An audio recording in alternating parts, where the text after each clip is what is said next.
Cordial saludo, tutores y compañeros del curso de cultivos de clima medio. En este momento nos encontramos en el desarrollo de la fase 2, realización del estudio de cultivos de ciclo corto y semipermanente, ¿no? Dando inicio a la presentación, presento a mi grupo: Dana Valentina Campos Rivera, Laura Sofía Osada Sánchez, Jennifer Salazar, mi persona, Juliet Valencia López, y pertenecemos al grupo 28. Dando inicio a la actividad, hablamos de fases de establecimiento, en este caso del cultivo de uyama. Se tiene en cuenta la preparación del lote. Eh, este cultivo es conocido como calabaza o zapallo, ¿no? Crucial para asegurar un buen desarrollo de la planta y una cosecha exitosa. Es un cultivo que se adapta a climas cálidos, tropicales, con temperaturas ideales entre el 20 y el 30 grados centígrados. Es un cultivo de suelos drenados, adaptados a suelos drenados, a suelos profundos, con un buen contenido de materia orgánica. ¿Sí? Los suelos franco-arenosos o franco-arcillosos son óptimos. Su pH debe oscilar entre el 8 y 7.5, que es el más adecuado. Entre el cultivo de frijol, su fase de establecimiento, la verdad no es muy exigente este cultivo. Mm, el cultivo del frijol requiere un clima cálido con temperatura óptima entre 18 grados y 24 grados centígrados. Se debe evitar el sembrado en zonas propensas a heladas o donde las temperaturas superan los 30 grados centígrados. Su tipo de suelo ligeros, su tipo de suelos son suelos ligeros, bien drenados y con un buen contenido de materia orgánica. Los suelos franco-arenosos son los ideales para el frijol. El pH tenemos entre 5.8 y 7.0. Para el cultivo de plátano, tenemos que es un proceso en el cual se debe llevar a cabo, eh, que se implican varias labores, ¿no? Entre ellas la evaluación del terreno es muy fundamental, ya que se evalúa y se caracteriza por tener presente aquellos factores, ¿no? Entre ellos la topografía, el tipo de suelo, el drenaje, acceso al agua, exposición al sol. Se tiene en cuenta pues llevar a cabo el análisis del suelo para conocer su pH, textura y contenido de nutrientes, ¿sí? El clima es un factor clave que juega un papel fundamental en este caso, ¿no? Se debe seleccionar para la plantación un clima adecuado para el plátano, con temperaturas de promedio entre 25 grados centígrados y 30 grados centígrados, ¿sí? Y en régimen de lluvias apropiado, entre 1500 a 2500 metros sobre el nivel del mar anuales. El cultivo de arracacha. En la fase de establecimiento del cultivo de arracacha se debe implementar la preparación del lote hasta la siembra, ¿no? Teniendo en cuenta el tipo de clima, ¿sí? La arracacha prefiere un clima fresco y húmedo, eh, con temperaturas entre 14 y 18 grados centígrados. Es sensible a temperaturas extremas, ¿sí? Y heladas. Los suelos deben ser bien drenados, profundos, fértiles, con una textura franca o arenosa, ricos en materia orgánica, con un pH ligeramente ácido, entre 5.5 y 6.5. Doy paso a mi siguiente compañera. Cordial saludo, compañeros y tutor. Mi nombre es Dana Valentina Campo, del programa de agronomía, y hoy les vengo a exponer sobre la fase C, cosecha y post-cosecha, y sobre la fase D, procesos de producción referidos en el cultivo de arracacha. Bueno, la cosecha y post-cosecha en el cultivo de frijol.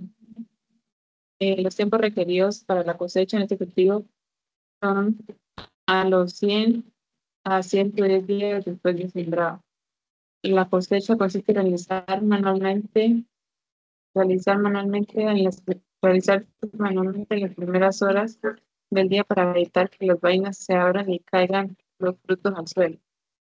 Elegir los frutos secos y arrancar la planta de raíz. Luego se va almacenando en estopas o canastas para su posterior labores de post cosecha.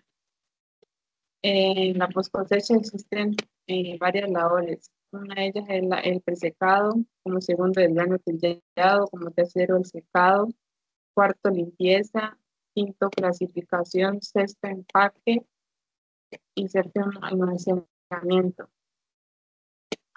En el cultivo de plátano, los tiempos requeridos para la cosecha son a los 11 a 14 meses después de sembrado.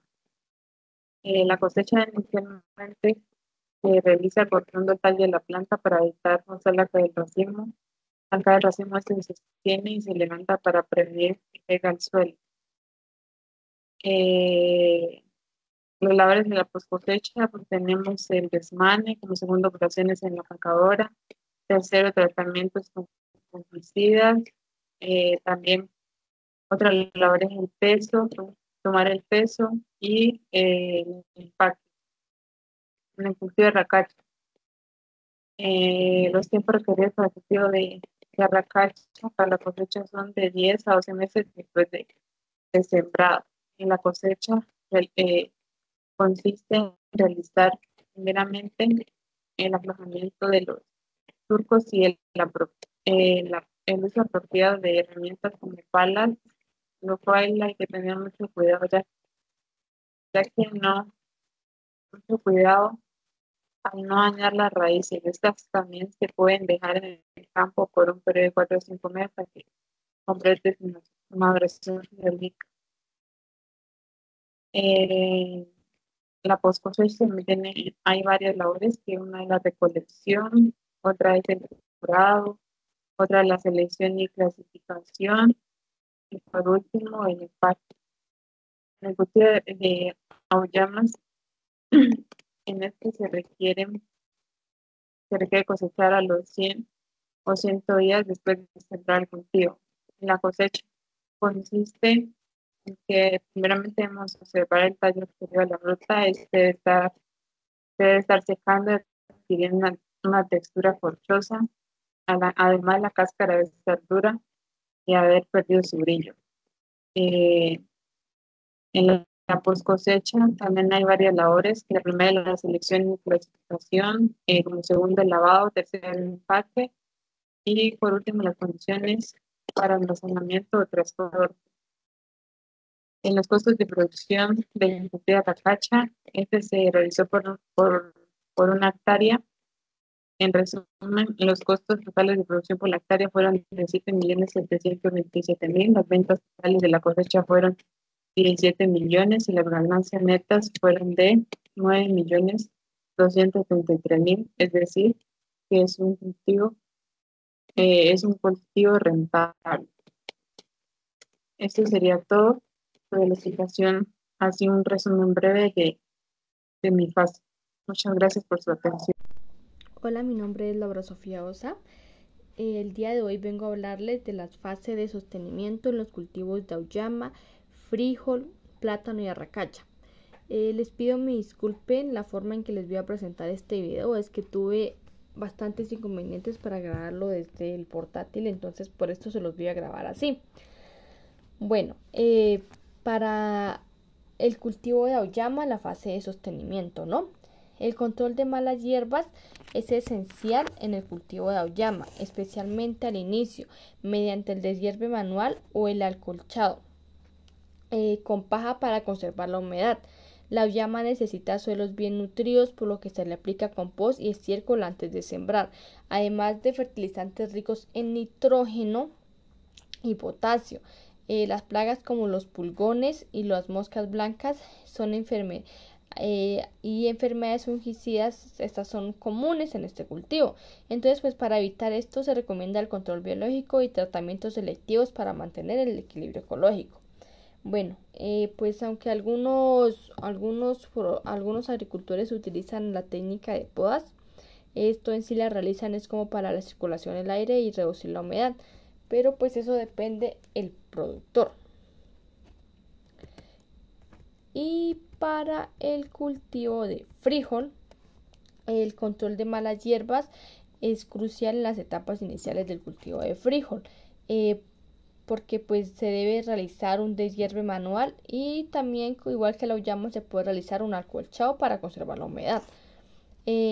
Aunque el frijol fija nitrógeno, este necesita también fertilización moderada con fósforo y potasio, además de alguna implementación de abonos orgánicos. En este cultivo se presenta una de estas plagas que se presentan son los gorgojos y las moscas blancas, así como una enfermedad que se llama la antrognosis. Estas son muy comunes en este tipo de cultivos. Para eso se aplican métodos de control integrado, incluyendo la rotación de cultivos e insecticidas biológicos. Y también tiene un proceso de tutorado que es para sostener sus tallos. Claro que no es en todos los cultivos, es en ciertas variedades. Cuando me refiero a tutorado es que, por ejemplo, yo pongo un ejemplo aquí en mi finca, se coloca el nylon ubicado en una cuerda más alta para que el frijol logre enredarse entre el cultivo. Logre enredarse entre la cuerda. Y seguimos con el cultivo de plátano. Bueno, en el cultivo de plátano es esencial el deshierve de las malezas, pues para mantener el plátano libre, y así evitamos que las malezas se alimenten de los nutrientes que va a recibir el plátano. En algunos cultivos también se realiza el acolchado orgánico y el deshierve mecánico. ¿A qué me refiero con el deshierve mecánico? Me refiero al plateado, ya sea con machete o la implementación de la guaraña. Esto es para controlar las malas hierbas, como ya se los mencioné. El plátano requiere una fertilización de nitrógeno, fósforo y potasio, y se recomienda el uso de abonos orgánicos como el estiércol para mejorar la estructura del suelo. Bueno, también es muy importante estar atentos a las plagas que presenta el plátano. Las plagas en las que especifico es la plaga de picudo de plátano y una enfermedad como la cigacota negra. El tiempo que tengo es muy corto, así que no les alcanzo a explicar en sí, pero en el documento ya lo pueden visualizar. Bueno, estos se manejan con pesticidas biológicos, químicos y prácticas culturales. Este cultivo también necesita de tutores, se me fue la palabra, o estacas. ¿Por qué? Porque digamos el racimo es muy pesado y pues en muchas ocasiones cae el racimo dañando otros cultivos dependiendo de la ubicación de la planta de la mata de plátano, ¿no? Entonces en mi caso, en mi finca se maneja las puntas de bordúa para evitar que el plátano caiga encima del cafetal. Y pues en los cultivos grandes también se evita que los plátanos caigan con vientos fuertes o cuando los racimos son bastante pesados. Y como final tenemos el cultivo de arracacha. Bueno, para el cultivo de arracacha es fundamental mantener el suelo libre de malas hierbas mediante deshierve manual en las etapas iniciales, ya que estas compiten por recursos. La arracacha se beneficia de abonos orgánicos como el compost y el estiércol. Y se recomienda aplicar fertilizantes ricos en potasio y en fósforo para favorecer el desarrollo de las raíces. Es importante monitorear las plagas como la mosca blanca y enfermedades como la pudrición de raíces, utilizando prácticas de control biológico para minimizar el uso de químicos. Bueno, aunque en el cultivo de arracacha no se realizan podas, sí se debe eliminar las plantas enfermas o las plantas débiles. ¿Por qué? Porque así estamos evitando que la planta débil o la planta enferma contamine a las demás plantaciones. Y eso sería todo por hoy. Muchas gracias.